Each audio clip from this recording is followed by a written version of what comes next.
তার বিচার ওই জনগণই করবে ইনশাল্লাহ বাংলার।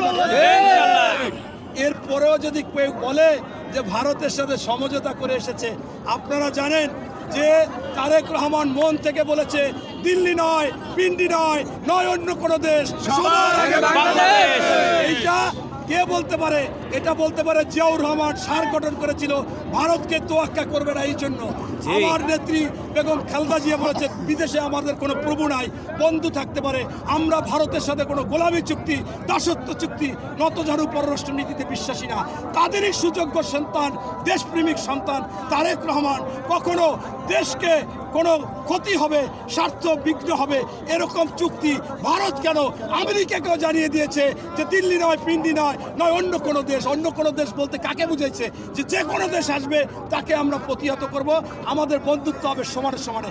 এটাই হচ্ছে তারেক রহমান। তাই সর্বশেষ তারেক রহমানকে আজকে আসতেছেন, অনেকে বলেছেন গতকালকে গাত্রদাহ হয়েছে, নির্বাচন কমিশনে গিয়ে বলে যে আমাদের নির্বাচনের কোনো হচ্ছে কিনা, আইন টাইন কোনো ভঙ্গ হচ্ছে কিনা।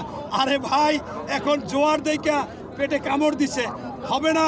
এই বাংলার মাটিতে যারা ইতিহাসকে বিকৃত করতে চেয়েছে, ওই শেখ হাসিনা বলেছিল এই দেশ স্বাধীন করছে আমার বাবা, এই দেশ আমার বাপের।